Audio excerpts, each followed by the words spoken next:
Boa noite, Floripa, boa noite, Brasil, boa noite, mundo.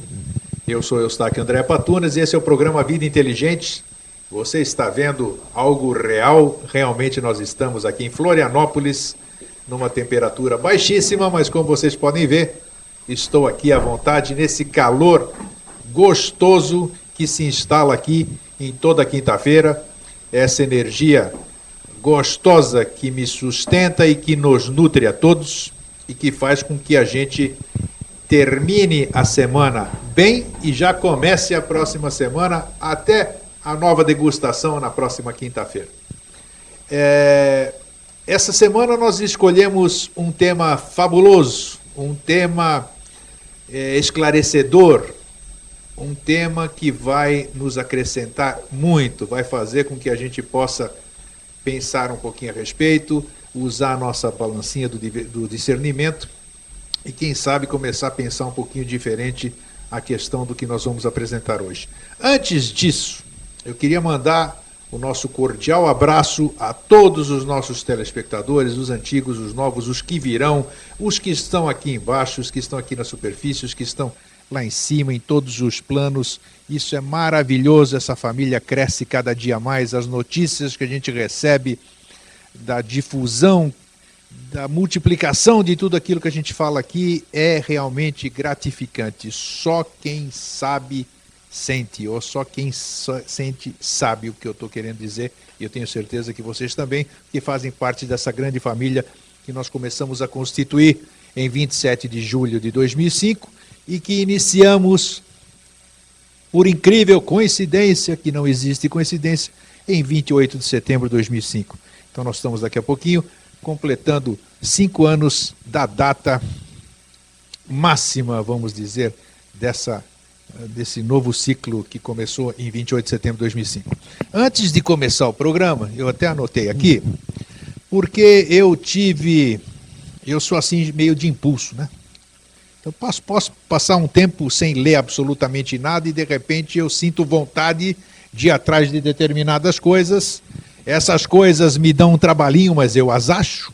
Então eu procurei e comprei, e só gostaria de dividir com vocês, Bestas,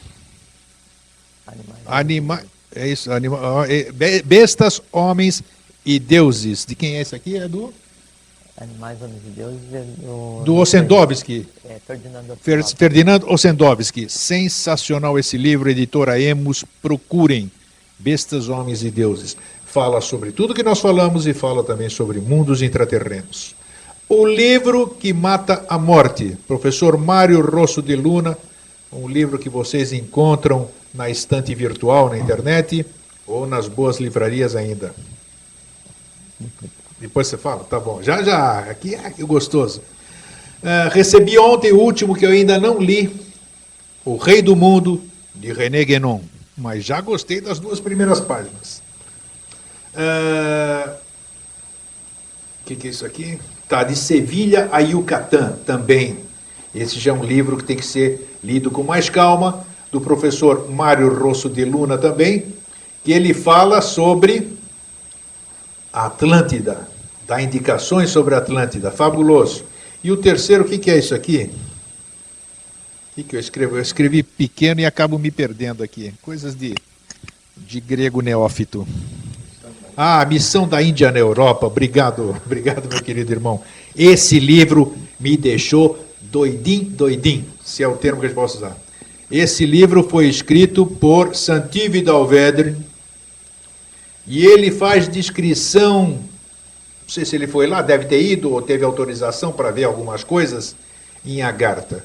Estava comentando nos bastidores antes de a gente começar o programa, só alguns trechos da iniciação de adeptos que podiam descer até um determinado primeiro nível da Agartha, eu já falei, quem sabe daqui umas 10, 12, ida e volta lá para cima, eu esteja preparado para chegar lá.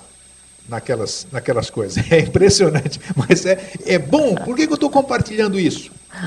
Porque tudo que a gente fala aqui, a gente fala, eu pelo menos, tudo que eu falo eu vivencio, e o nosso convidado também vivencia e vivenciou.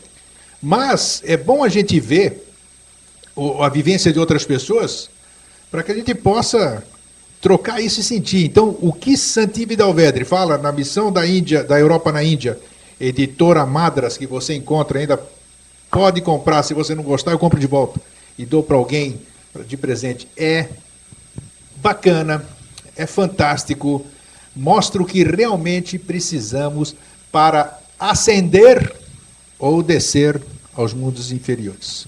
Inferiores no bom sentido, porque a verdade está lá embaixo, não está lá em cima, como diz aí o arquivo X.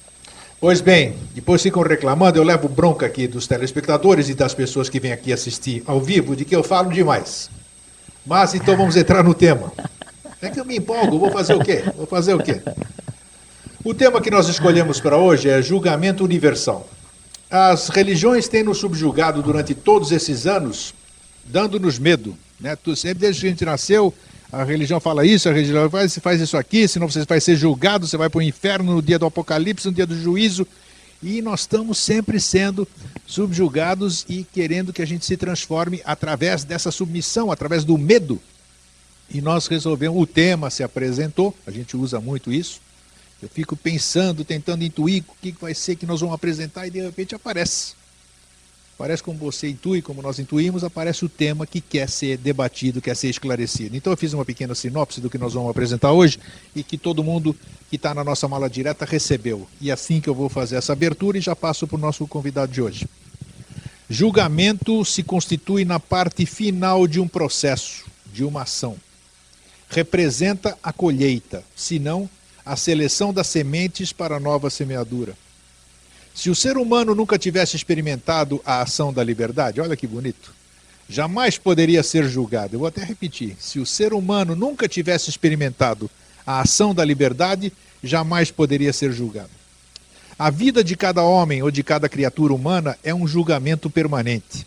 Eis que passa a agir dentro da atividade cósmica e depois dentro da lei do karma. Qual o verdadeiro sentido desse julgamento? Se existe um julgamento, quem é que julga? Qual o significado do julgamento das religiões em 1959, quando todas elas foram condenadas? O que significa salvar uma alma? Você já ouviu falar salvar uma alma, né? Ah, precisamos salvar essa alma, coitado. Quem são, isso tudo nós vamos abordar hoje, quem são os lípicas? Aqueles seres que anotam e registram todos os nossos atos. Você já ouviu falar que existe o grande registro, né? O Akasha, onde tem os lípicas ali anotando tudo que você, eu, nós aqui aprontamos ou fazemos, de bom e de ruim aqui na Terra. Então, nós vamos apresentar nosso convidado, que eu acho que vocês conhecem, Jorge Antônio Ouro. Você tá bom, Jorge? Eu tô. Tá bom? Hoje não é um prato cheio, hoje é uma janta. É um manjar, né? Não, é uma janta completa. Já uma janta completa. Só para comentar o que você falou até agora, a gente já ia usar Não, mas é isso que é gostoso. Isso é gostoso porque sempre fica, no Vida Inteligente, sempre fica aquela sensação do quero mais, né? Então, vida inteligente e divertida. Então, claro que é diversão. A vida é sorrir, né? A gente gasta muito menos músculo. Sim, sim. Agora, Jorge, o tema é bom, né? O tema é esclarecedor, eu acho que ele se manifestou porque realmente... E um tema simples, né? Simples, claro que é simples. Nós vamos falar quem julga, quem não julga, quem são os lípicas. Só isso, não é nada. Só, e o Akasha, a mecânica do karma, só mais nada. Nada mais. Né? Então tá aí, a palavra é sua agora. Eu queria mandar antes um abraço ao Célio de Jesus do Amaral, lá de São Francisco, para a Cláudia, para a Maria Eduarda, para a Marlene dos Anjos e para todos que nos assistem, aqueles que às vezes mandam um e-mail que a gente não responde, às vezes mandam para o grego, o grego não manda para mim. Mas para vocês é uma satisfação muito grande estar aqui. É revitalizante, porque por isso que se criou nesse período e que é vivificado nesse momento que a gente passa junto, que não é só uma hora, se cria uma ambiência que altera de maneira irreversível o dia a dia de cada um. É como se fosse um eletrocardiograma, onde o pulso acontece a cada 15 dias. A gente vem aqui, vitaliza, vive 15 dias e aí a gente vai... E esse pulso de um elétron, ele também serve como se fosse uma agulha tecendo. E o que se tem feito aqui nesse ir e vir é tecer de forma também irreversível uma ligação permanente entre o visível e o invisível. Isso é uma coisa completamente satisfatória. Se não é. Por isso que eu falei, a gente começar aqui, está muito bom vir aqui, é um prazer estar aqui. Eu queria antes comentar sobre, você citou 4 livros, né? E depois que você falou que você age instintivamente, né? Então comentar sobre o instintivo tem a ver tudo com a questão dos Lipka, né? A gente comenta depois no final e emenda, né? Junta, né? Então você citou Animais, Homens e Deuses, isso. Rei do Mundo.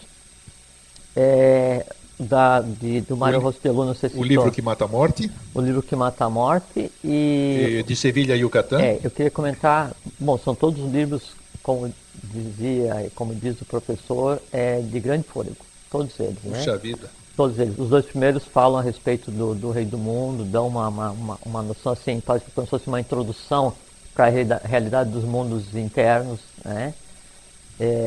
E depois aí, quando se entra na literatura de Rosselluno, a gente está entrando na literatura no mundo, né, de um auto-iniciado, né, que sabia o que estava falando. Só que tem que se ler, não é com aquela avidez de quem vai comer uma carne depois de um dia de trabalho pesado. Não, tem que ler vendo o que está por trás do que está escrito, né? É o verbo por trás da letra, coisa assim. No Sevilha, de Sevilha ao Yucatán, o subtítulo desse livro é uma viagem ocultista através da Atlântida. Sim, então, o que parece um romance, o que parece um conto, na verdade ele está narrando os detalhes, né, os resíduos que existem no astral da existência atlântica. Então, é você andar realmente na Atlântida. Por isso que ele fala de Sevilha ao Yucatán, porque o Yucatán é o resto Atlântico, Sevilha é o resto Atlântico, ele passa por Açores, Açores é o resto Atlântico. Então, tem toda uma magia nesse processo. O último livro que você citou, do Santives Dalvedre... Puxa vida, Missão da Índia na Europa. Tem que ser lido de forma reverencial. Primeiro que é um livro que ele escreveu e depois desistiu de publicar, aí queimou todos os livros. Perfeito. Com exceção de um volume, que foi salvo. E esse volume que eu tinha dado a um amigo, então foi reimpresso, e aí por força de lei, não se sabe, né, por qual razão, isso veio a ter, hoje qualquer um de nós tem acesso ao que nós podemos colocar 3 referenciais na história recente da humanidade, no que se refere a trazer à lume, trazer à tona, trazer à luz, as coisas dos mundos internos, as coisas da divindade, as coisas da organização da Agartha. Rosselluno, Santives Dalvedre e Henrique José de Souza. Sim. Né? Aí então, quando você lê esse livro de Santives Dalvedre, você tem, numa linguagem compreensível, a mecânica, né, da Agartha, né? A descrição das rotinas da Agartha. Mas eu achei complicadíssimo, né? Eu me vi tão longe da Agartha assim. Olha, depois que eu li esse livro, eu falei, eu estou há anos dela. Que tem que lembrar, e você falou outra coisa muito interessante, né, que eu vou comentar, e vou te explicar o porquê que você comentou, quando você falou a respeito desse livro do Santives Dalvedre. É que quando alguém, como Santives Dalvedre, quando o Rosselluno escreve um livro, ele não está fazendo uma engendração astral e criando uma série de elementais, de Sim. seres, romanceando alguma coisa e descrevendo. Não, ele está descrevendo um fato, descrevendo uma realidade, descrevendo um ambiente. Então, quando você vai ler um livro de um autor desse, ou Henrique José de Souza, que daí é um degrau acima ainda, quando você vai ler um livro desse, você está percorrendo o local. Perfeito. Já falamos isso aqui no programa. É diferente de você, então, vou ler um livro... fantasioso, nada. Avatar ou Harry Potter, qualquer um assim, quer dizer, é isso aí. O autor, ele engendra toda aquela mecânica no astral, ele cria cidades, personagens da vida, e cada um que lê da vida, aquilo passa a ter vida própria. Você andar naqueles meandros é que te dá emoção. Então isso aqui faz um livro, um filme, um romance, uma poesia, isso é uma coisa, isso é um tipo de criação astral. O outro tipo de criação, aí é quando então você vislumbra, você sabe a realidade e você começa a descrever a realidade a partir do que você entende. E tenta verbalizar aquilo, né? E aí, no escrever a realidade, então você isso, pega, né? E cria um mundo ligado à realidade. Perfeito. Com a tua vitalidade e coloca à disposição de outro. Que outro? Inteligível. Eu vou ler. Sim, Claro. Quando eu vou ler, eu vou percorrer os meandros, cada rua, cada ambiente, cada pessoa, daquela realidade que foi relatada. Então, E é quando bem você isso vai que ler, você sente quando lê aquilo mas lá. é um impacto muito grande. Incrível, é? Você está em um outro patamar de literatura, você está em outro mundo. O ler é levar alguém para. Quando você está lendo, você está indo para o mundo do autor. Esse mundo pode ser um romance, uma ficção ou a descrição de uma realidade. Mas sabe o No que caso deles, é a descrição de uma realidade. eu achei maravilhoso? Eu gosto de dar o meu parecer sempre assim, porque eu achei maravilhoso, porque se eu estava empolgado com alguma coisa, eu já puxei meu freio.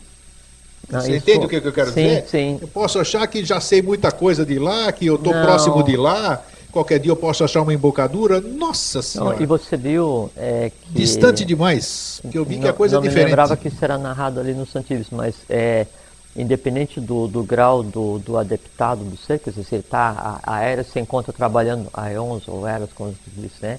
Se encontra trabalhando em função da lei, e sequer é dado a ele a entrar em uma das cidades da Agartha. Ele fica no entorno, né? Só que não é isso aqui, assim, eu trabalho em função da lei há 1 milhão de anos.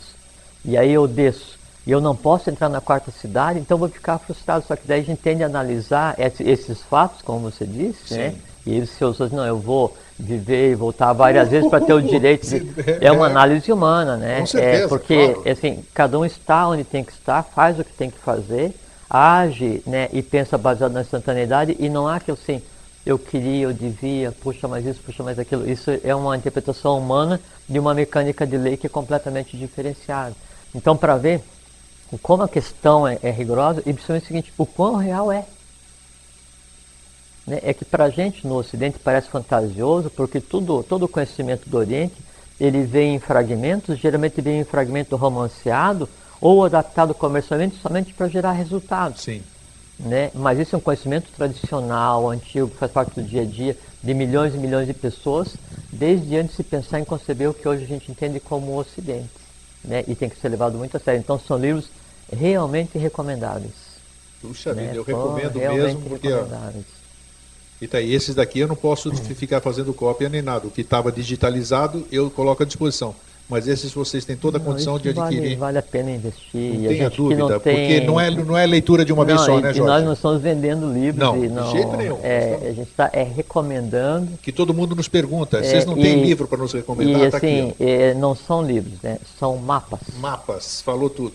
São assim, caminhos, né, onde você é levado de início pela mão para lugares que até então seriam impossíveis de ser percorridos pelo gênero humano, mas por força de lei hoje é. Então, com o advento, né, de Akbel, de JHS, fazendo essa mistura, esse aprestamento, essa junção de passado, futuro com presente, com o visível, com o invisível, essa coisa toda, então tudo hoje é dado, a ponto de a gente poder chegar e recomendar um livro desse aqui na TV aberta. Isso é um livro que, quando foi feito, por quem foi feito, todos foram escritos, um só ficou, e com a recomendação seguinte: jamais uma dessas linhas poderá ser publicada. Né? E hoje não é publicada e a gente recomenda compartilhamento. Então, antes leiam. eu vou ficar quieto, mas tem alguma coisa que eu não posso não deixar, fique. e ainda com os livros aqui. Quando eu li o livro do Yves do Santivi Dalvedre, que ele fala sobre o Rei do Mundo, isso aqui vai ficar para uma outra oportunidade, porque dá para uns 3 programas isso aqui, você já vai saber por quê. Ele fala em Rei do Mundo, mas ele cita muito Deus, rapaz. Aí eu fiquei... Deus? Eu fiquei... Ué, mas Deus não existe? Não, mas tudo bem, agora... Mas aí ele é que só tá. não é antropomorfizado, né? Não está lá de capa ou dormindo, então, ou quando o Rei do pessoas, Mundo, quando o Rei do Mundo fala de Deus, você já viu a encrenca que é, né? É aí que eu me peguei na questão. O Rei não do cabe mundo, hoje aqui, né? mas cabe porque quem julga, né? Melquisedeque falar de Deus, assim, isso aí. Ele, né? Ele não manifestado falando dele próprio manifestado. Então, mas eu acho que cabe um programa para a gente falar sobre isso, para esclarecer isso, claro. puxa. Até porque Deus existe, né? Não existe como as religiões colocam, que a gente vai conversar hoje, porque não pune, não ajuda, não agrada, não teme, não existe essa questão.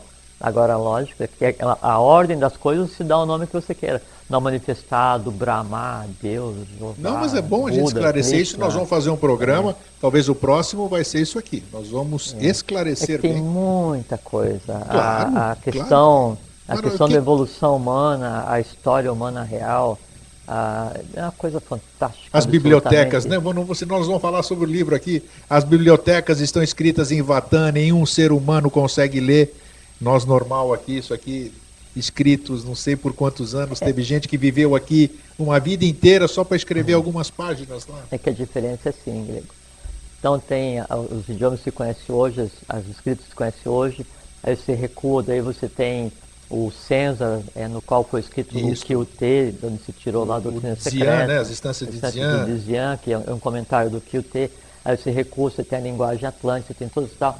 E aí você tem uma linguagem, que é a linguagem Vatan, ou linguagem dos pássaros, ou linguagem sagrada, Isso. né, e que se aproxima uma variante que seria a linguagem agatina, que aí há uma diferença muito grande, que é aquilo que a gente tem sempre conversado, que chega em um ponto em que você não tem mais que adquirir o conhecimento, porque o conhecimento é você. Exato. Então, dentro do processo da mente concreta, e no plano que nós vivemos hoje, eu tenho que daí ler alguma coisa para tentar daí assimilar, e o assimilar é percorrer o caminho que o autor criou, para que daí então, quando eu percorro aquele caminho, eu olho para a realidade que ele criou, aquela realidade olha de volta para mim, naquele momento eu aprendo. Quando eu aprendo e eu me lembro, significa o seguinte, eu estou ligado àquela realidade e eu crio um outro caminho. E aquilo é o sempre, né? Esse é o processo, sempre aquilo. esse é o processo da mecânica mental, Sim. né, da mente concreta. Tem um processo de aprendizado, que é o processo da mente intuitiva, do abstrato, né, que é onde você não precisa pensar em alguma coisa, porque você já é alguma coisa. Então seria o plano da mente abstrato, né? Que é o que se chama de mana superior. Acima disso eu tenho o Budi e Atman, que são as primeiras expressões da divindade quando se projeta na matéria, ou de Deus quando se projeta na matéria para evoluir. A expressão desse plano, né, aí ela acontece de maneira inversa. Então quando eu vou ler, supondo que eu fosse ler em Vatan, quando eu vou ler em Agartino, aí o símbolo que está, ele se une e se movimenta e se transforma em cor e som. Aí eu não tenho que aprender, porque a coisa em si se mistura com a coisa em si. Eu me misturo comigo, a diferença é que daí aqui eu estou existindo e ali eu também estou existindo, de uma forma e de outra. Isso se mistura e não dá nem para dizer que gera conhecimento. Não. Porque há uma troca de experiências de um antropomorfizado com um não antropomorfizado. Isso é ter acesso a um livro escrito em Agartino ou em Vatan, mais Tanto nada. é verdade o que você está falando, que a língua Vatan, por exemplo, as 4 posições da letra são sentidos diferentes. Então, Fantástico, quer dizer, não dá nem para imaginar. Sete letras em 4 posições, Perfeito. quando giram, mudam de cor e emitem som. Então, imagina só alguma coisa Por isso assim. que aí seria uma coisa muito interessante. Não. Você está é muito pra minha cabeça. lendo com cores e sons, e aí você tendo acesso ao que você antes citou, que seriam os anais akáshicos. Só que hoje quando a gente fala assim, o futuro ou o imprevisto, né? A pessoa sempre pensa no imprevisto de maneira negativa, imprevisto negativo, Sim. né? Ou quando fala o anal acástico, né? Os anais acásticos, né? Onde Julgamento. todo mundo pensa em dor, em julgamento, isso aí. mas não, dentro da questão dos anais acásticos também, estão anotados tudo que a humanidade fez pelo processo de aprendizado, ou de ruim que se queira, mas também está anotado tudo que de bom foi feito pela humanidade, e não é pouca coisa. Né? Ah, com certeza. E quando você fala, não, o imprevisto, o surpreendente, o novo, né? O novo hoje, ele já é 100% positivo. Né? Então, baseado nessa nova maneira de ver as coisas, você ter contato com o invisível, ele se apresentar para você em forma, luz, cor, movimento, é você se misturar com o todo, com os anais acásticos. E o que tem ali dentro? Tem toda a consciência. Maravilhoso, né? Maravilhoso. No mínimo seria maravilhoso. Mínimo, é claro. É uma coisa completamente indescritível e que te dá acesso a tudo e a nada ao mesmo tempo. Porque dali você não precisa tirar nada. Porque só tira alguma coisa de algum lugar quando vai levar para outro. Sim. Quando eu tenho acesso a isso, eu não tenho que tirar nada dali porque o outro lugar não existe, porque ali é tudo. Ali é tudo. Perfeito. Aí você não tem que ter pressa. Aí então, voltando ao que você falou, que daí eu estava vendo você andar ligeiro pelo livro dos Santíssimos. Então, esse foi, né? não, e é porque, sabe o que que é? É que assim, é que você daí, ao se deparar com um lugar, né, você quer logo ver assim, pô, desse lugar, onde está a gema mais preciosa? Mas ali está em todo lugar que você falou. Exatamente, Aí é que exatamente. tá. É porque daí ali não há um tesouro na agarta. É A tudo um agarta tesouro. É é um o tesouro. tesouro, né? E Perfeitamente. é um tesouro não no sentido do ouro físico, mas do ouro alquímico. Né? Então, o fato de você estar contemplando esse local significa que você está no local. Se você está no local, se acalme. Ah, mas é difícil. Claro Foi que é, difícil. claro que é. Estou Mas confessando aqui. aí, mas aí vem a ação, e que tem a ver com o que a gente vai conversar agora, né, das categorias que geraram os seres, dessas categorias daí tem os asuras, onde estão os lípicas, onde você tem a questão da supravontade, da auto-vontade e da vontade instintiva. Entende? E as três coisas existem em você. E aí você age e dá vazão e vitaliza aquela que você quer. Daí Com você certeza. vai, numa questão dessa, você lendo alguma coisa que descreve o dia a dia da gata. Você vai extravasar, vai vivificar a vontade instintiva? Não, porque quem te levou a ter acesso a isso é a supravontade. Aí você exerce a auto-vontade. Você contempla aquele livro e depois se preocupa em traduzir, sublimar, em aproveitar, em se deliciar com os detalhes daquilo, porque naquele momento, Santives da Vedre, Mário Russo de Luna, JHS, René Guénon ou Ossendovski, qualquer um deles está emprestando os olhos dele Verdade. para que você veja aquilo bem que eles isso, viram. bem isso. É isso. Dessa maneira que você tem que encarar uma boa leitura. Agora, isso aqui que eu li no começo, eu achei maravilhoso, Jorge. A vida de cada homem ou cada criatura humana é um julgamento permanente. Eis que passa a agir dentro da atividade cósmica. É bonito, né? Hein? É bem lindo. Sabe quem escreveu isso aqui também, né? Eu suponho. Então tá, você suponho pode que eu supor saiba. verdadeiramente. Só queria comentar uma outra coisa antes da gente começar, que você fala que daí você às vezes age por instinto. Sim. Mas daí então vale o que eu conversei agora, que eu falei agora que daí tem a vontade instintiva, a auto-vontade e a supra-vontade. A vontade instintiva é quando você vai e vai fazer ação. Eu vou procurar o livro, eu vou exibir. Só que para chegar a um ponto da vontade instintiva ser direcionada para esse tipo de sabor, para esse tipo de... Você viu que eu peguei um monte de ingrediente aqui, sim, né? Sobre o mesmo prato. Para essa coisa assim tão sutil, né? Ela, antes do instinto, você, eu ajo por instinto, você não age por instinto. Né? Você age com a supra-vontade. Que daí, por sua vez, dispara a auto-vontade, que por sua vez dispara a vontade instintiva, que daí gera a ação. Porque se fosse agir só baseado no instinto, você teria aqui uma receita de comida. Então tá. De qualquer forma, foi muito bom a gente ter abordado isso tudo. Não, é interessante para você ver que daí, quando você tem vontade de ler alguma coisa, de perguntar alguma coisa, você questiona uma coisa que não seja do dia a dia, tem que respeitar muito essa pergunta, porque há toda uma mecânica mental que age como se fosse uma gravidade cósmica, assim, e a gravidade cósmica é a eletricidade tomando densidade. Né? Até que você vai e pergunta, você vai e fala, você vai e escreve. A ideia é o verbo que toma carne através da pena, como disse Aquiel. Né? O processo de você exibir um livro desse ou comentar alguma coisa desse tipo é exatamente o mesmo. E tem que ser dado toda a atenção e todo o respeito para essa mecânica mental. Por quê? Porque já é mecânica mental do futuro. Opa, maravilha então. Maravilha.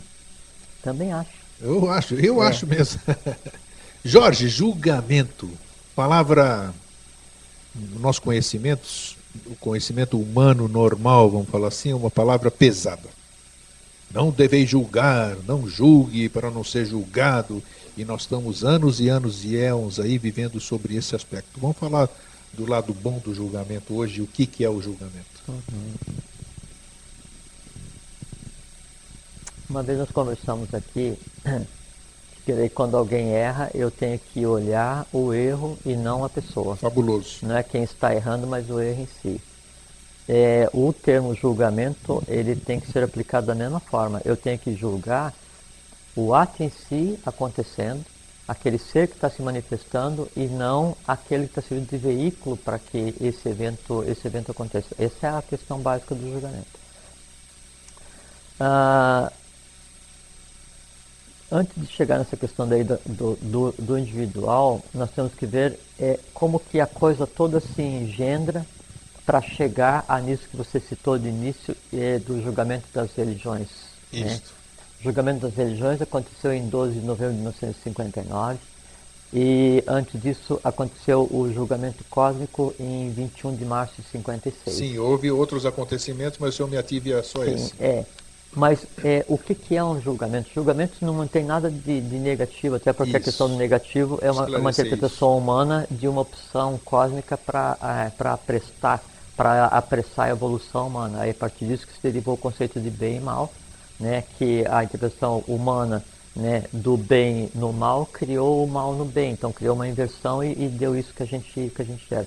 E você também no texto você cita que se não houvesse o livre-arbítrio, não haveria o julgamento, claro. Né?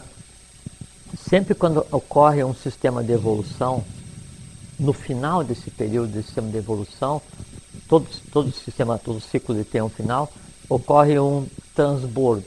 Assim, o resultado de tudo que acontece de bom nesse sistema de evolução, ele obrigatoriamente é passado para o sistema seguinte, porque nós somos uma sequência evolucional, né, desde o início da manifestação da matéria. Esse processo de decisão, né, de o que vai ser passado para o ciclo seguinte e o que permanece nesse e depois passa novamente para o ciclo seguinte, mas com um outro nível de consciência, isso é que é julgamento. Não tem um Deus antropomorfizado, dizendo assim, não, o grego foi bom, o Jorge foi ruim, o José fez isso, o outro José não fez aquilo, então esse vai, esse não vai, não, esse aqui é amigo daquele, então leva. Não, eu posso levar mais um. Esse tipo de coisa assim é uma visão criada pelas religiões para justificar a necessidade de ter alguém para falar em teu nome perante Deus, para dizer assim, não, esse vai. Né? E também outra coisa que daí complica essa questão de entender o que seria esse transbordo de consciências é não crer, algumas religiões não crerem, né, na questão da reencarnação, quer dizer, dos múltiplos renascimentos e mortes para você ter uma aquisição de consciência com os veículos que você engendra, que você traz em si para passar por um período que a gente chama de uma vida. Numa primeira...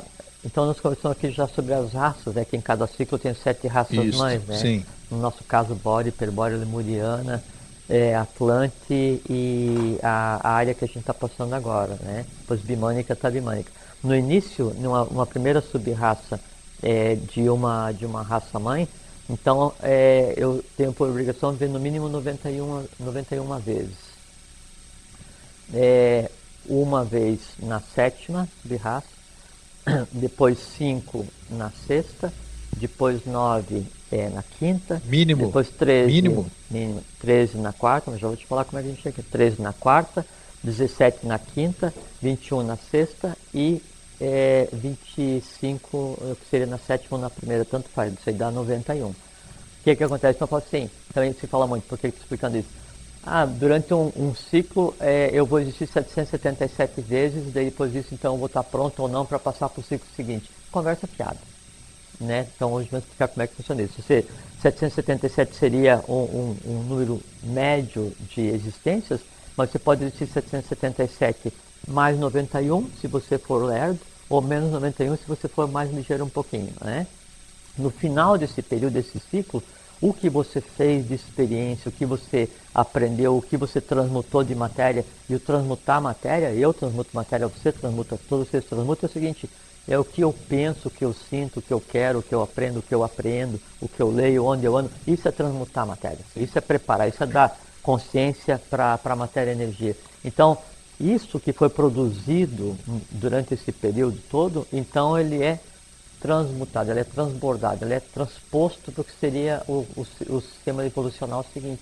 Isso é o julgamento, nada mais que isso. No caso específico que a gente está falando, isso aconteceu em 21 de março de 56. Né?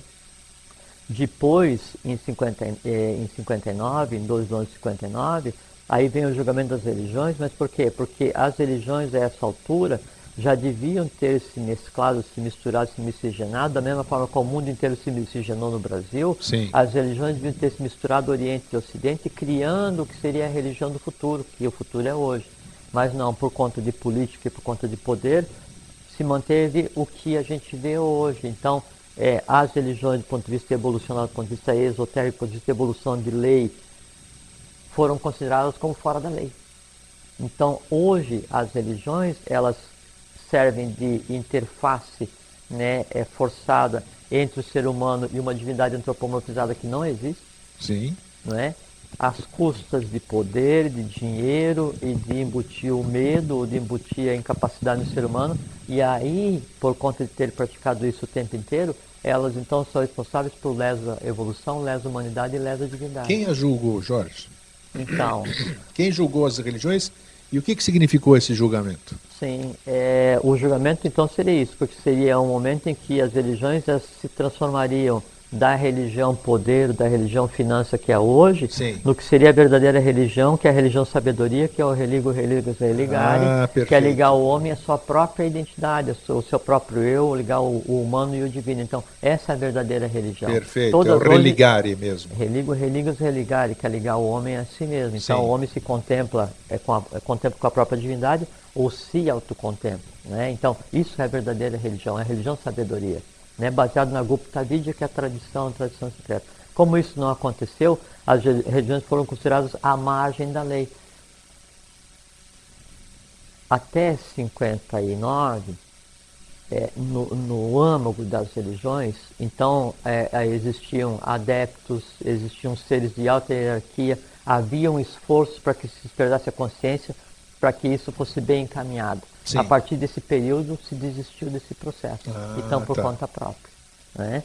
O que acontece? No momento em que a religião ela está, do ponto de vista de lei, desautorizada, né, a conduzir a humanidade, porque ela conduz a humanidade para um caminho completamente distinto, se instala no local, se instala no vácuo, no que se abre a partir desse julgamento das religiões, um novo ambiente, uma nova realidade, se instala o futuro, né, onde a religião sabedoria não se desenvolve mais em uma instituição, né, ela se desenvolve a partir de cada um ser humano, ela se cria em cada um ser humano, aí vem os pés mestres em sêmen, esperança da semente reside na colheita, esperança da colheita reside na semente, porque daí então o conjunto dos seres humanos, né, estando cada um fecundado com o conteúdo do Avatar, com o amor do Avatar, com o amor da Mãe Divina, esse conjunto de coisas reescreve o que seria a nova religião de sabedoria. E em 56, então, se define, há um transbordo e se diz, até aqui, esses são aptos ao novo ciclo e esses não são aptos ao novo ciclo. Então, houve realmente um julgamento cósmico. E curiosamente, pode ser curiosamente, você vai me responder agora, se realmente for isso, você percebe que a religião, da forma que nós falamos, que ou você fica dentro da religião, dentro da lei, do religar verdadeiro, ela está se implodindo sozinha, né?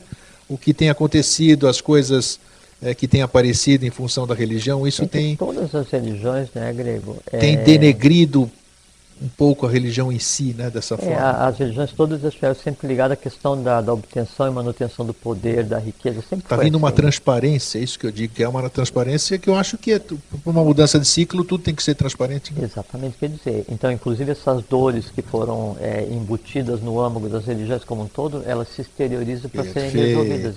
É o sinal límpido e claro, né, que a gente já está em um novo ciclo, a gente já está em um novo universo, a gente já está em uma nova era, a gente está vivendo o futuro. E no futuro é o seguinte, decifra-me ou te devoro, né? Quer dizer, ou você se adapta, você me entende, ou você vai sublimar. E agora a coisa está dentro da sede dela, que aí chegou na questão. Mas tudo bem, não é o caso aqui, mas só para chamar a atenção. Isso, então isso, né? Mostra muito bem.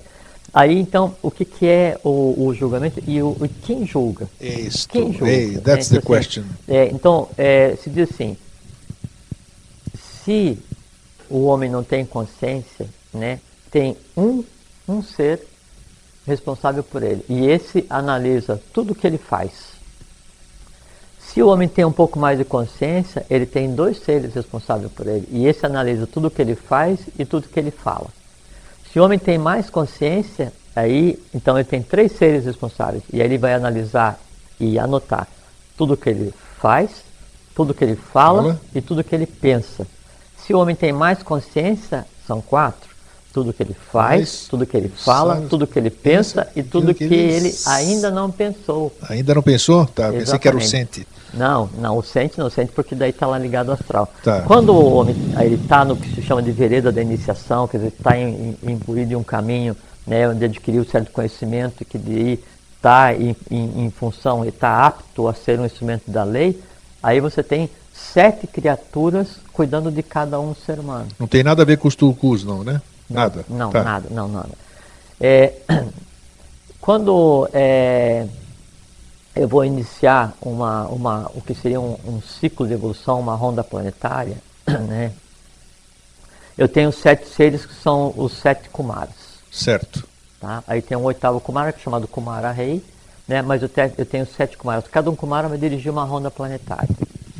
Esse Kumara, quando ele se densifica, ele vai não dá para usar o termo antropomorfizar, mas ele se projeta em uma outra categoria de seres chamado de Makaras. Sim. O Makara, quando ele se densifica e se capilariza, ele então se projeta em uma outra categoria de seres chamados de Asuras. Isto. Tá. Os Asuras, eles se dividem em 3 categorias. Tem o Asuras, ou Asur, né, que seria assim, o hálito divino, a consciência próxima da geometrização, que assim, o engendramento da existência próximo do que seria a existência. Esse é o Asur. Também se pode denominar de o hálito divino, que assim, aquele impulso criador, né, a consciência. Seria, dentro que a gente conversou agora há pouquinho, seria a supravontade, né, do que a gente chama de Deus, ou da Gênese como um todo. Então, esse é o primeiro da categoria dos Asuras. A segunda classe de Asuras são os Asuras propriamente ditos, né? O Asura, ele está ligado à gênese da escrita. Então, a segunda categoria de Asuras, né, que aí tem o Asur e tem os Asuras, são os chamados lípicas anotadores. Chegou onde Exato, queria. Já vão chegar. Aí tem a terceira categoria de seres dos Asuras, que são os chamados Assurins. O Assurim, ele é a vitalidade, ele é a consciência dos reinos da natureza. Então, todos os elementais estão ligados. São dentro da terceira categoria de Asuras, que são os Assurins, né, que são elementais não entrelaçados. Então nós temos os Kumaras, Makaras, Asuras, Asuras divididos em Asuras e Assurins. Isto. Na categoria dos Asuras, que daí são os lípicas anotadores, então o Asura lípica anotador, o Asura em si, ele é o seguinte, ele é o responsável pelo transbordo, pelo transpassar, pelo encaminhar os resultados evolucionários de um ciclo para o ciclo seguinte. Para a visão dessas pessoas que pensam assim, os Asuras seriam os senhores do karma ou não? Exatamente. Exatamente, tá. Não Perfeito. seriam, né? São. Não, ótimo, para a gente dar uma nova denominação, uma denominação real, então. Eles não são os senhores do karma. Eles são o senhor do karma. Não, eles são coordenados pelo senhor do karma. Sim. Então, como se tivesse assim... O senhor do karma é uma cara, vamos dizer ou não? Dentro da classe de hierarquia? Seria Karuna, seria que daí quando você chega na categoria dos Asuras, então você tem uma mistura de Makara com Asura, de Kumara com Asura, de Asura com Asura, então tem uma mistura. É mais, o organograma já é mais amplo. O organograma é mais amplo, E é bom porque o organograma, então, ele vai do planetário até nós. Então, exatamente. Nós somos o próprio planetário, só que dividido nas caixinhas do organograma. Aí, então, o senhor do karma é o que rege, né, as hostes de lípicas anotadores. E o lípica, então, o que ele registra? Né? E registra. Né? É obrigado a registrar.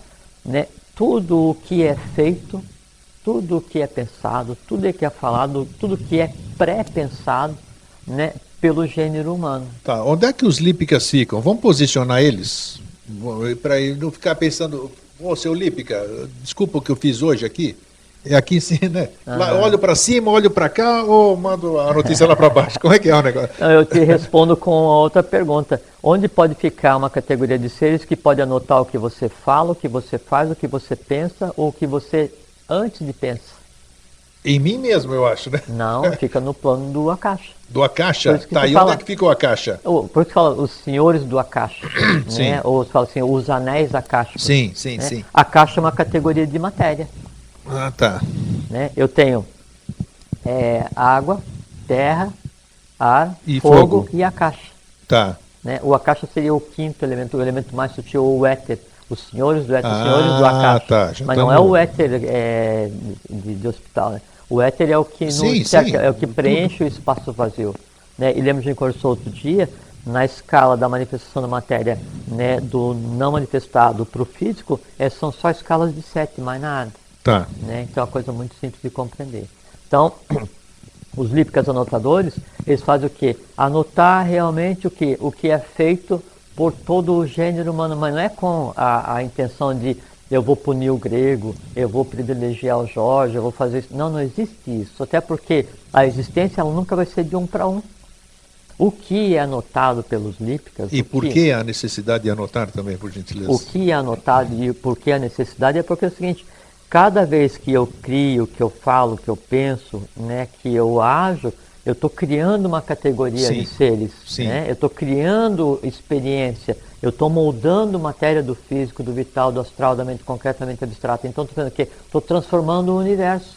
Essa transformação implica em eu dar consciência, minha consciência, para uma porção da matéria que está manifestada. Eu estou transformando vida energia em vida consciência.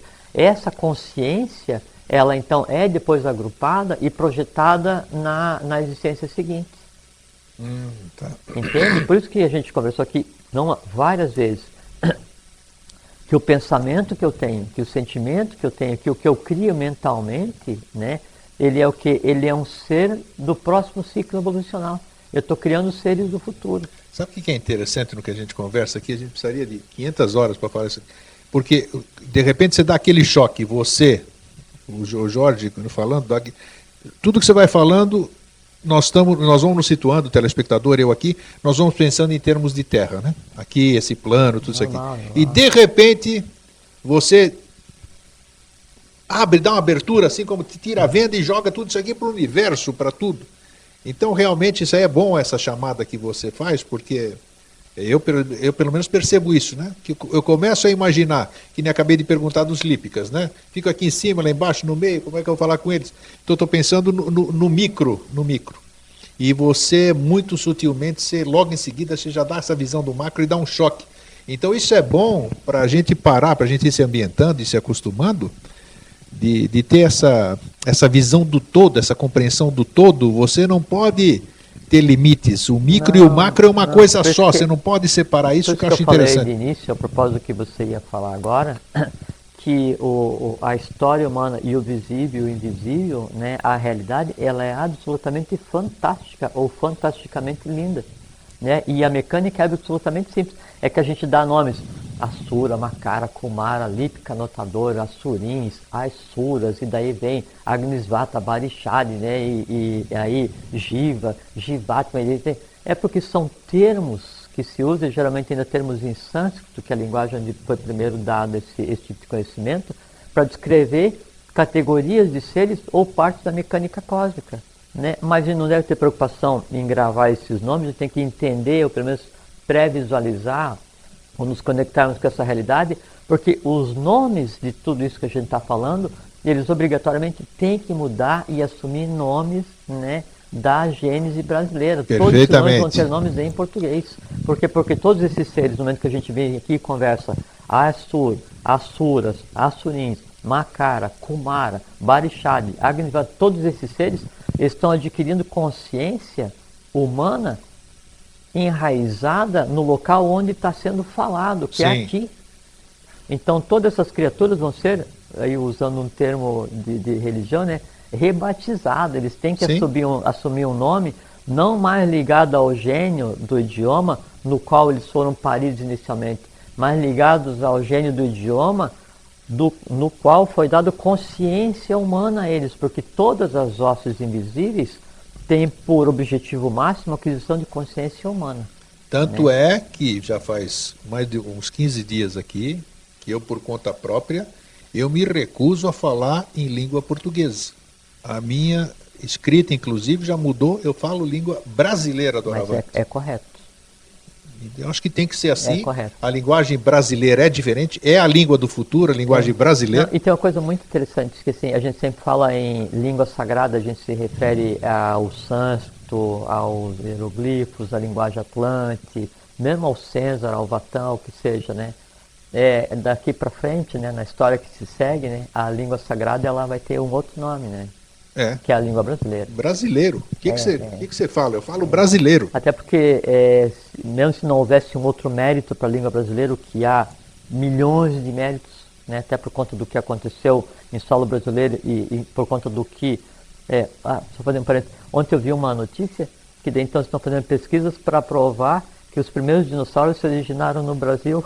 Eu vi alguma coisa assim. Aquilo que a gente tem conversado, que a gente está pisando o solo mais antigo do planeta. Sim, eu nunca esqueço até hoje, quando eu falei da magia de Alto Paraíso, e você falou que aquela região do Planalto Central foi a primeira a se solidificar, não foi? Isso que a gente está aqui, né, ele foi preparado, né, há milhões de anos para ser o que é agora. Com certeza. A pátria do Avatar, a pátria do Buda, então o ponto onde se assenta a conexão do visível com o invisível e o ponto de inflexão de toda a evolução humana adquirir uma outra característica, se transforma completamente. Bom, quando então acontece um final de ciclo, esse trabalho dos lípicas, né, ele é condensado, né, e ele se projeta no ciclo seguinte como seres que vão existir. Os que ficaram, quer dizer assim, não é que eu fiquei para trás nesse ciclo, não é que você ficou para trás, eu fui julgado mal, não, eu não fui julgado mal coisa nenhuma. Sim. Né? Por quê? Porque não existe o eu. O que eu possa ter feito ficou como resíduo no astral, porque era muito denso, não foi aproveitado como evolução e está para ser resolvido. E há duas maneiras de se resolver isso. Ou vem e se entrelaça com o ser humano, né, como uma tendência positiva ou negativa, independente se é um desvio de lei, de dharma, tanto faz se é mais ou menos, tem que ser resolvido. Então, ou se entrelaça num ser humano, um ser que está existindo, como tendência positiva ou negativa, com escândalos unidanos, e vai ser resolvido, não é? Ou então, chega realmente no final do ciclo e isso não foi resolvido, então há um segundo transbordo. Tem na Índia, então tem aquelas 4 castas, né? Dentro da tradição original hindu, né? Então tem 4 castas evolucionárias, onde uma pessoa quando nasce em uma casta, ela só vai poder só evoluir na casta seguinte, né? Isso é derivado, sabe de quê? Do conhecimento esotérico, conhecimento oculto, mas daí já distorcido, exatamente dos transbordos de consciência de um ciclo para o outro. Né? Então chega a um ponto, quer ver, por exemplo, a gente nunca falou isso aqui no teu programa, nem em lugar nenhum. Então, na cadeia que nos antecedeu, que foi a lunar, então houve transbordo de consciência, mas ela foi interrompida. Então parte dos seres que existiam e do que foi criado não acompanhou a evolução da própria cadeia. Isso se projeta e cria um problema na raça lemuriana, né? Aí a raça lemuriana tem aquela questão de divisão dos séculos e cria mais karma. Então, o que não foi resolvido na cadeia lunar, que se projeta, faz um transbordo para a cadeia lemuriana, quer dizer, é o terceiro sistema planetário se projetando na terceira raça-mãe. O que não é resolvido se projeta para frente, sabe como? Então, os seres que não evoluíram, quer dizer, não é nem seres, é a matéria que não evoluiu, né, em uma cadeia anterior, ela convive conosco hoje em uma forma que está adquirindo consciência. Que forma? Os animais. Todos os animais, sem exceção, é o que ainda está em evolução, que não acompanhou a evolução no seu ciclo, que seria a cadeia. Aí, então você veja a diferença entre hoje um animal doméstico ou um animal selvagem qualquer e um animal sagrado. Um touro sagrado, um crocodilo sagrado. O touro, a vaca, até porque o touro é o símbolo do Muni, do Buda, do reino animal. Então você pega o crocodilo, né, a águia, né, ou a cabra, que a cabra representa os macaras, né, os kumaras. Então, é um extremo de consciência no formato de animais, porque existia um ciclo onde só toda a existência evolucional ela tinha o formato dos animais, né? E aí eu tenho o outro extremo, que é aqueles que não acompanharam a evolução e existem hoje, durante a cadeia humana, durante a cadeia jiva, no formato de animais. Como que isso aconteceu? lípicas, anotadores, então pega o resumo, cria seres, cria categoria de seres, categoria A, B, C, aí tem o Buda do gênero que ele vai e cria, o planeta se transforma em o Sol, o que não evolui transborda, o que não evolui transborda, o que não evolui fica para a cadeia seguinte. Essa mecânica toda, né, isso são sucessivos julgamentos. Aí a gente pergunta assim, mas daí então, o gato, né, da minha filha, ele é o mal, ele é o resultado assim, ele seria o que seria o mal na cadeia lunar, ele é o mal da Lemúria? Não, ele é um ser que está completando a sua evolução na cadeia seguinte. Você vê que, do ponto de vista de lei, sequer o mal existe. Sim. Os julgamentos são só escalas de um processo evolucional, nada mais. Porque quando chegar no final desse processo, todos os envolvidos vão ter adquirido o mesmo nível de consciência. Aí a gente tem lá Asuras, Agnisvatas, Balixares. Então, Asuras e mais Suras vão gerar os Agnisvatas, que são os solares. Agnisvatas mais solares vão gerar os Balixares, são os lunares. Agnisvatas mais solares, né, Agnisvatas mais Balixares mais Asuras vão gerar os Jivas, que somos nós. Asuras, Agnisvatas, Balixares mais Jivas vão gerar os Aquibelinos. Né? Então, sempre o vai gerando o seguinte até chegar na humanidade alada e encerrou o ciclo. Isto que eu ia falar, exatamente, humanidade alada. Então essa questão do julgamento, dizer assim, não, você vai ser julgado mal, ruim ou mal, e você vai para o inferno, você vai para o céu, mas desde que você me pague alguma coisa, eu vou no teu nome dizer assim que você vai, então ficar eternamente. Não existe céu. Vamos aproveitar assim como não existe inferno. Vamos aproveitar e acabar com um mito, que eu acho que é um mito. Essa questão que muitas pessoas fazem de boa fé, de se reunir numa certa ocasião, colocar no fogo todos os seus problemas, todos os seus desejos e queimar para o Senhor do Karma transmutar. Isto é real ou é uma fantasia? Isso merecia um programa à parte. Merecia um programa à parte. É porque quando você está olhando para o fogo, você está olhando para o corpo do que está por trás do fogo. Então, quem comanda o fogo físico são as salamandras, que são elementais, que são derivados dos assurins. Dos assurins. Isso é o fogo Acabamos físico. de falar, sim. E o fogo físico ele tem por função reduzir qualquer forma viva aos elementos básicos de carbono. Isso é a coisa. Não fazer isso assim, quando você queima um papel, você está liberando o que está escrito no papel, mas você está liberando também o que estava ancorado no papel. E aí, então, quando você queima alguma coisa, você tende a ou sublimar ou potencializar e liberar, dependendo do que está escrito. Então, quando você diz assim, eu vou escrever aqui no papel tudo que me incomoda e vou queimar, muito bem feito. Funciona. Tá. E quando não, eu vou desejar paz para toda a humanidade e vou queimar, essa paz para toda a humanidade vai ser potencializada e vai contribuir para a paz da humanidade. Então, o fogo, que daí as salamandras são os elementos do fogo físico, que por sua vez é a expressão de Agni, que é o fogo sagrado, que por sua vez é uma variante mais densa do próprio Forrat, que é o amor universal. Ele faz o quê? Transforma e potencializa. Mas quando eu coloco tudo que eu fiz de errado ali e falo, Senhor do Karma, eu estou queimando aqui, o Senhor me livra disso tudo, né? Não, ao Senhor do Karma é impossível. Você tem que ter noção que você está fazendo é teurgia, magia. Né? E você não pode pegar e fazer isso, não, eu vou queimar isso para prejudicar alguém. Não existe, porque no próprio fogo, no ato de queimar... Ou então me livrar, achar que o fato de eu queimar, me livrei de tudo que eu aprontei aqui, fiz de errado, essas coisas. Não, isso não existe. O que existe é que você enfraquece os laços com aquilo, da mesma forma assim, quando você está aqui, você vai se deslocar, então você se afasta vitalmente do problema. O fato de queimar alguma coisa, você então diminui a ação daquela coisa do ponto de vista astral. Ou se for uma coisa positiva, você dá a ela a sua origem, você potencializa. Né, porque foi o próprio fogo, né, na variante de Forrat e Kundalini, que criou o conceito humano de bem e mal. Sim. Né? E aí, nesse caso, o fogo ele serve como elemento de transmutação. Mas isso, como você disse, eu já percebi aqui, vale o programa à parte, né, para a gente esclarecer isso. Eu penso que sim, porque se desmancha muita coisa com relação a essas crendices do que é possível e do que não é possível se fazer com isso. Sim, eu já tenho um irmão nosso que me ensinou muita coisa também. E é uma boa, uma forma de, né? Você sabe muito bem, né? É o Senhor do Fogo, há de ser respeitado. Com certeza, né? Então, tá aí. Então, essa questão do julgamento é muito importante isso. Porque assim, não existe isso assim, não, vai chegar agora em 2012, não sei o que, quando eu morrer, daí ou eu vou para o céu, ou eu vou para o inferno. né? Ou então eu vou ficar num lugar esperando que daí então um dia algum anjo venha me pegar e me levar, eu mereci, eu tenho um terreno na Agartha, então não, eu vou ficar no céu, na bem-aventurança. Não existe. Não existe. O que se pode dizer, não, eu vou ficar na bem-aventurança porque eu fui uma pessoa completamente... Você vai ficar num lugar do astral que é mais calmo, né? Mas ainda assim não é bom ficar, porque o ideal é que quando você passe pelo processo que se chama de morte, caso você tenha chegado a ele por incompreensão do processo que a gente chama de vida, né? Você esteja de tal forma consciente, você tenha usado de tal forma a tua vida, que nenhum átomo teu seja desperdiçado. Que teu corpo vá para o Duarte, que tua alma vá para o Duarte, que a tua alma seja perene, que você volte e trabalhe em corpo e alma para sempre. É Duarte, não é Badagas não, né? Duarte. Duarte, tá. Entende? Isso que é o objetivo.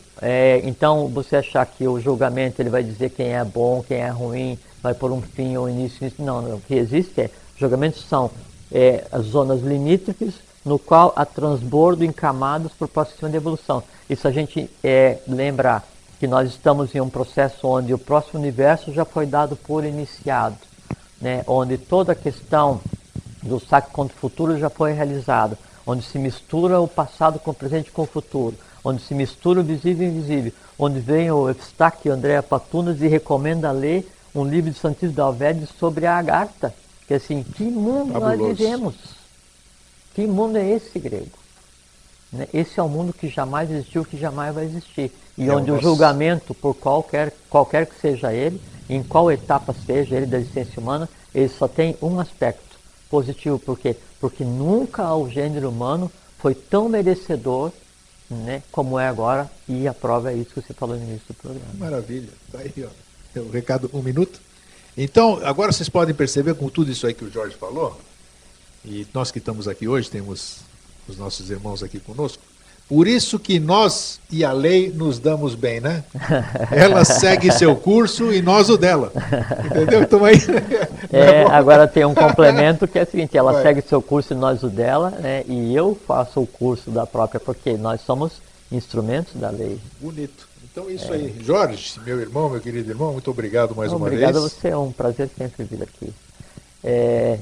Queria deixar um grande abraço a todos vocês, fiquem em paz, sejam felizes, alegres, tenham consciência da condição na qual vocês estão, quem vocês são, e o que a gente conversa aqui, e entendam e coloquem em prática e considerem como o seguinte, são só mapas, são só indicativos de onde vocês podem chegar, e onde vocês podem chegar em universos completamente distintos e mais avançados e diferenciados, e mais profundos, se quiserem, do que nós chegamos agora, porque é como se fosse uma corrida de bastão. Nosso trabalho é entregar para vocês, nesse ponto, a lei nesse ponto. Cada um de vocês pega o bastão da lei e faça bom uso, de acordo com o que a lei espera de vocês. Um fraterno abraço. Um grande abraço e um feliz sempre.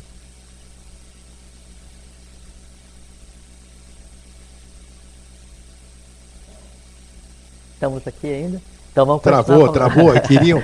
Hoje nós começamos 40 segundos mais cedo e já ganhamos mais 2 minutos. Já ganhamos alguns minutos. Então agora acho que vai dar um jeitinho. Então fiquem com o nosso feliz sempre e até sempre. Até.